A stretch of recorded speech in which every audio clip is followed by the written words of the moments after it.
दोस्तों, सावन के सोमवार के व्रत जो होते हैं, यह व्रत काफी महत्वपूर्ण होते हैं। कुंवारी लड़कियां हो, सुहागन हो, पुरुष हो, लड़के हो, सभी अपना मनचाहा साथी पाने के लिए भोले बाबा से प्रार्थना करते हैं। जो आध्यात्मिक अवसर खोजते हैं उनके लिए सर्वश्रेष्ठ मौका है। और सभी जो सुहागन होती हैं वह अपने की दीर्घायु के लिए कामना करती है। और सावन में शिव जी की कृपा हो जाए तो मनुष्य का भाग्य बदल जाता है, उसका कल्याण होना निश्चित होता है। किंतु ऐसा भी कहा जाता है कि इस समय में यदि कुछ बातों का ध्यान ना रखा जाए तो शिव जी अपने भक्तों से नाराज हो सकते हैं। सावन का महीना है और 22 जुलाई से सावन शुरू हो रहे हैं और इसका समापन 19 को होगा। भगवान शिव का सबसे प्रिय महीना है। आषाढ़ पूर्णिमा के पश्चात से प्रारंभ हो जाएगा और यह पूरा का पूरा महापर्व भगवान शिव और स्त्री ऊर्जा मां पार्वती को समर्पित है। वैसे तो सावन का पूरा महीना ही बहुत खास होता है भगवान शिवा की पूजा के लिए, किंतु सावन का जो सोमवार होता है इसमें भगवान भोलेनाथ की कृपा पाने के लिए यह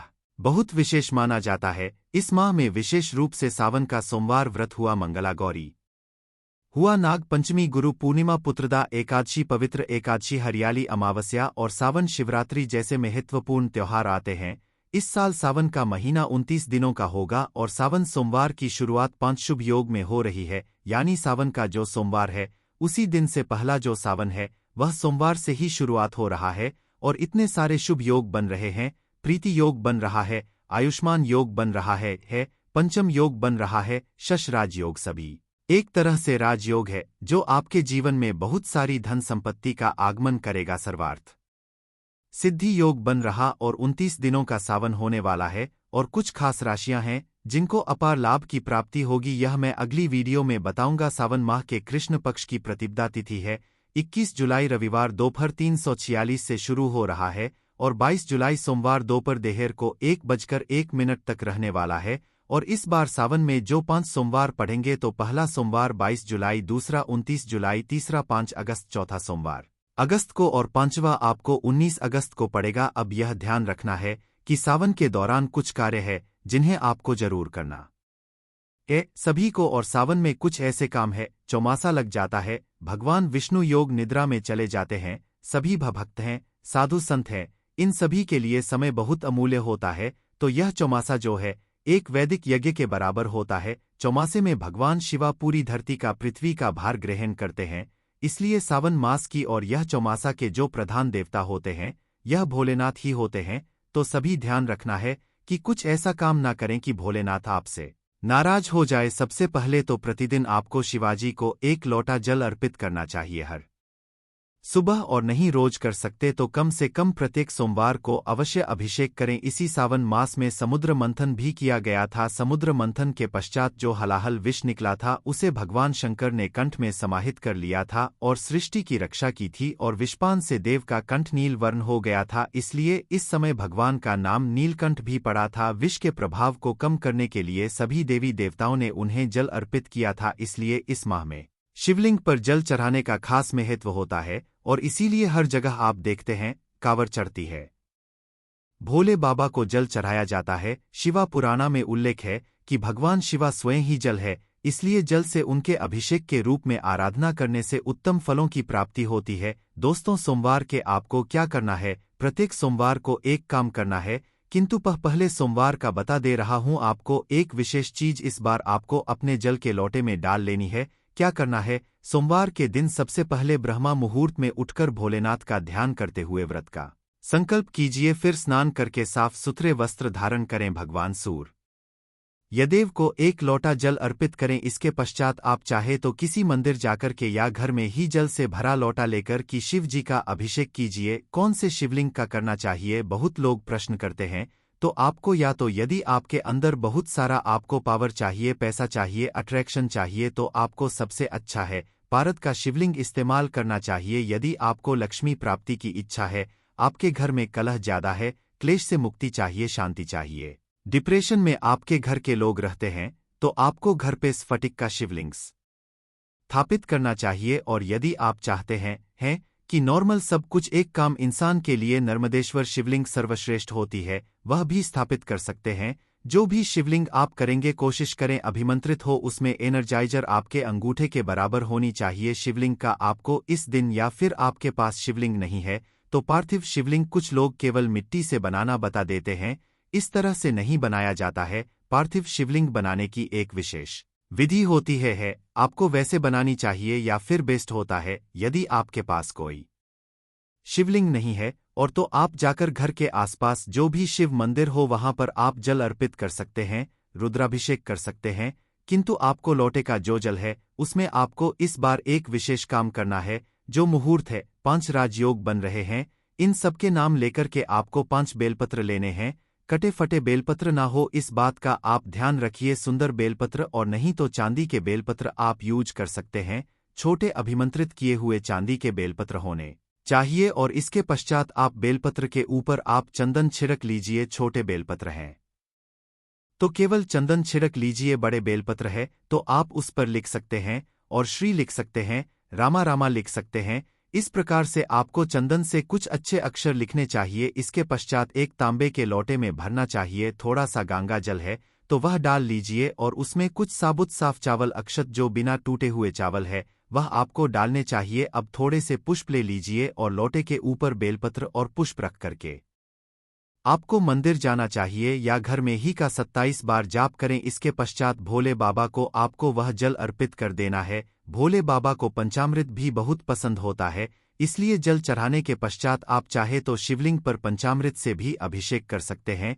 किंतु जब भी पंचामृत से अभिषेक करें तो ऐसा नहीं है कि कच्चा दूध या पंचामृत से अभिषेक किया और छोड़ के आ गए, नहीं। उसके पश्चात शुद्ध जल से आपको अवश्य अभिषेक करना चाहिए। पूरे समय इसका जाप करते रहे। शुद्ध जल से अभिषेक करने के पश्चात हो सके तो एक छोटे से रुमाली या तौलिए से भोले बाबा को पोछे। चंदन से आप त्रिपुंड बना सकते हैं। जनेऊ अर्पित करें, पुष्पों से श्रृंगार करें, फल चढ़ाए, बेलपत्र से श्रृंगार करें। बेलपत्र चढ़ाए, भांग धतूरा आंकड़े के पुष्पों की माला चढ़ाई है और रुद्राक्ष आदि की माला आप अर्पित कर सकते हैं।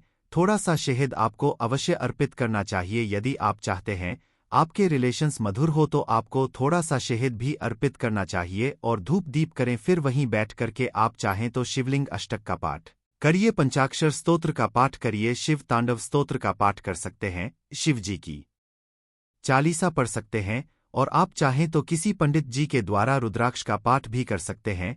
फिर रुद्राक्ष की यदि आपके पास अभिमंत्रित माला है, संस्कारित माला है, तो आपको इससे 108 बार महामृत्युंजय मंत्र का जाप करना चाहिए। इस प्रकार से जाप कीजिए। इस दिन महामृत्युंजय मंत्र का जाप करना सर्वश्रेष्ठ माना गया है।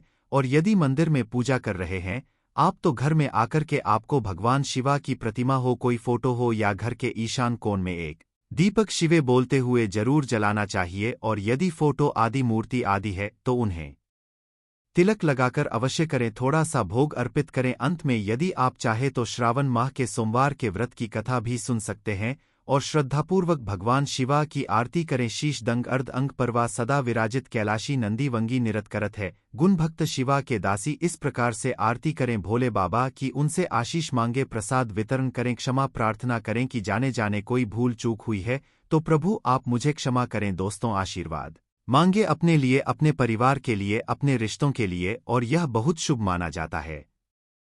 हो सके तो इस दिन व्रत रखना चाहिए। व्रत कैसे रखा जाता है? शिवाजी का व्रत 3 प्रहर का रखा जाता है और रखना चाहिए। हर प्रकार का संयम रखे। आत्मचिंतन का समय होता है, ध्यान का समय होता है, तो ध्यान का अभ्यास करें। इस पवित्र अवधि जो सावन का महीना है, यह पवित्र अवधि अपने आत्मनिरीक्षण आप जीवन में कर रहे हैं, क्या करना चाहते हैं, अपने आध्यात्मिक विकास की ओर आपको ध्यान देना चाहिए। चौमासा होता है सावन में तो दैवीय मार्गदर्शन लेना चाहिए। अपने गुरु, अपने ज्योतिष जो भी है उनके संग उनका संग करें। याद रखिए सावन आध्यात्मिक कायाकल्प का अवसर है, परमात्मा से जुड़ने का समय है। तो भगवान शिवा की कृपा आप सब पर बनी रहे। और सावन के पवित्र महीने में आध्यात्मिक शुभता और शुद्धता इसको बनाए रखने के लिए कुछ चीजों से बचने की भी सलाह दी जाती है। एक तो सावन जहां तहां निवास नहीं करना चाहिए। कीड़े मकोड़े बहुत ज्यादा निकलते हैं, घर में नकारात्मकताएं जाती है। तो इस मौसम में अपने घर को हर समय साफ सुथरा आपको रखना चाहिए। कूड़ा कचरा नहीं इकट्ठा करके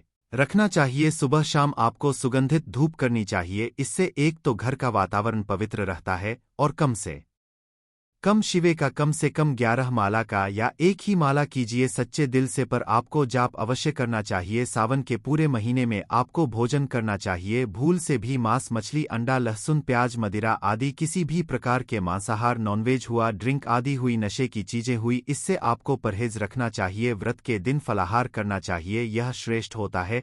नहीं कर सकते तो कम से कम एक समय सात्विक भोजन करें। भोजन बनाए भी तो पूरी शुद्धता के साथ आपको देसी घी में या सरसों के तेल में ही भोजन बनाना चाहिए। और जो फलाहार करते हैं या वह लोग एक समय सात्विक भोजन भी कर सकते हैं। गलत भोजन तामसिक माना जाता है और यह आध्यात्मिक विकास में बाधा बनता है। यह आपके दिमाग और शरीर के संतुलन को बिगाड़ देता है। आपके स्वास्थ्य और आपके आध्यात्मिक कल्याण, आज तक आपकी जितनी पदयात्रा हुई है वह सभी के फल को नष्ट कर देता है। पाचन तंत्र सावन के महीने में धीमी गति से काम करता है, इसलिए इस मौसम में विशेष रूप से खानपान यदि नहीं भी सही रखा गया तो आपकी सेहत हो सकती है। इसलिए आपको ध्यान रखना चाहिए, नियमों का पूरी तरह से पालन करें। व्रत को अधूरा नहीं छोड़ना चाहिए। जैसे कुछ लोग 4 सोमवार व्रत का संकल्प लेते हैं किंतु 2 करके छोड़ देते हैं। यदि आपको लगता है मैं 4 सोमवार नहीं कर पाऊंगा, 2 ही कर पाऊंगा, तो मन में 2 का ही संकल्प लीजिए। पश्चात में आपकी इच्छा हो तो 4 सोमवार या 5 सोमवार का संकल्प ले सकते हैं। और व्रत या फिर आपको संकल्प लेने की आवश्यकता ही नहीं है। आप मन में कर कि मुझसे जितने हो पाएंगे मैं उतना करूंगा, यह सोच करके आपको आचरण को पवित्र रखें। किसी का भी दिल दुखाए बिना आपको व्रत को धारण करना चाहिए। आप देखेंगे यही सावन का महीना आपको कितना फलदायी होगा। किसी भी प्रकार के नकारात्मक विचार है, क्रोध है, हानि है, आप मंदिर आदि में जाएंगे, किसी के ऊपर बुरी नजर रखना, किसी के प्रति झूठे आकर्षण से बचना, शादीशुदा महिलाओं से बातचीत करना, छेड़खानी करना, पराई स्त्रियों से, परा पुरुषों से संपर्क बनाना, यह सभी चीजें आपके आध्यात्मिक यात्रा में बाधाएं पैदा करती है। अपने विचारों को शुद्ध रखें, किसी प्रकार का अशुद्ध विचार भी मन में ना लाए, अशुद्ध व्यवहार ना करें, अपनी यौन पवित्रता को भी बनाकर रखें, किसी भी तरह के माया जाल में ना फंसे। कायाकल्प का काल है और जीवन साथी के साथ भी आपको मर्यादा पूर्ण व्यवहार करना चाहिए। किसी भी तरह के झगड़े, खराब व्यवहार यह संबंधों में दूरियां बनाते हैं, इसलिए जितना संभव हो रिल रहे और दूसरों पर गुस्सा करने से आपको बचना चाहिए। आपको इस दौरान किसी भी प्रकार की पंचायती में भी नहीं पड़ना चाहिए, क्योंकि दूसरों की नकारात्मक ऊर्जाएं आप अपने अंदर घर कर रहे हैं। झूठ का सहारा लेकर के किसी भी काम को ना करें। भोले बाबा छोटी सी पूजा से प्रसन्न हो जाते हैं, किंतु जो लोग झूठ का सहारा लेते हैं जीवन में उनसे कभी भी भोले बाबा प्रसन्न नहीं होते हैं, ना वह